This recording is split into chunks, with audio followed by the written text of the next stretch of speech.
কাঠের ফার্নিচার সব থেকে ভালো? একজন প্রশ্ন করেছেন কোন কাঠের ফার্নিচার সব থেকে ভালো। যেমন ফার্নিচারটা কি? ফার্নিচার হচ্ছে আপনার শোয়ার খাট, যেটাতে আপনি ঘুমান। ফার্নিচার হচ্ছে আপনার dressing table, dining table, showcase, আলমারি, কর্নার, সোফা ইত্যাদি। কাঠের কোনো জিনিস নাই যা বানানো যায় না, সবই হয় এখন। কাঠ দিয়ে তৈরি আপনার ঘরের আসবাবপত্রকেই ফার্নিচার বলে। সেজন্যই আমি বলতেছি কোন কাঠটা সবচেয়ে বেটার। আমি কয়েকটা কাঠের নাম বলবো এই জায়গায়, কয়েকটা কাঠ।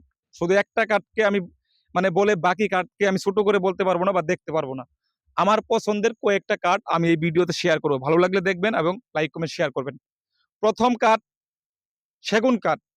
যাদের টাকা আছে, অর্থ এবং মধ্যবিত্তর মধ্যে আছেন বা অর্থের দিক দিয়ে মানে ওইরকম আছে স্বাবলম্বী যারা, তারা সেগুন কাঠ দিয়ে ফার্নিচার তৈরি করবেন, সারি কাঠ দিয়ে তৈরি করবেন, শুকনা কাঠ দিয়ে তৈরি করবেন। দীর্ঘস্থায়ী হবে। দীর্ঘস্থায়ী হবে বলতে আপনার ৩ পুরুষ পার হয়ে যাবে আগুন পানি যদি না খায়। এরপরে কোন কাঠ? এরপরে হচ্ছে আকাশি কাঠ। মোস্ট ট্রেন্ডিং এবং পপুলার আছে এই আকাশি কাঠ। এই আকাশি কাঠ দিয়ে ফার্নিচার তৈরি করলে আপনার ৩ পুরুষ পার হয়ে যাবে যদি আগুন পানি না খায়।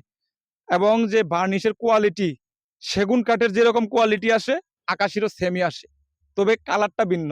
আপনার যে সেগুন কাঠ, এটার কালারটা হবে লালটি লালটি কালার। আর চুষ বার্নিশ করলে হবে আপনার এই কদম ফুলের মতো, যে কদম ফুলের উপরে যেমন সাদা সাদা হয়, দেখতে ভালো লাগে, ঠিক সেই রকম হবে। আর যে আপনার আকাশি কাঠ আছে, এই আকাশি কাঠ যখন আপনি সাদা বার্নিশ করবেন, দেখতে মানে মানে কি বলবো, হাড্ডির মতো দেখা যাবে। ওটাও একটা প্রিমিয়াম বার্নিশ। আর যখন আপনি ন্যাচারাল কালার করবেন, তখন ভিতরটা সবুজ সবুজ আঁশ থাকবে। আবার চাইলে রং খাওয়িয়ে লাল করে নেওয়া যায়। এই হচ্ছে ২টা কাঠ আমার পছন্দের। হ্যাঁ, আরেকটা কাঠের নাম বলবো। এই কাঠের নাম বললে এই কাঠকে ছোট করা হয়ে যাবে। এটা হচ্ছে কাঠের রাজা, কাঁঠাল কাঠ।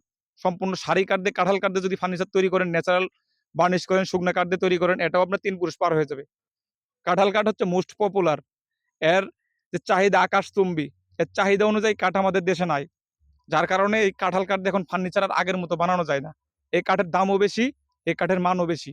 ভিডিও ভালো লাগলে লাইক কমেন্ট শেয়ার করবেন। এ ধরনের পরামর্শ পেতে চাইলে অবশ্যই পেজটিকে ফলো করবেন। পরবর্তী ভিডিও কি বিষয়ে চান কমেন্টে জানাবেন। কমেন্ট দেখে পরবর্তী ভিডিও আপলোড করবো ইনশাল্লাহ। সকলে ভালো থাকবেন, সুস্থ থাকবেন। আল্লাহ হাফেজ।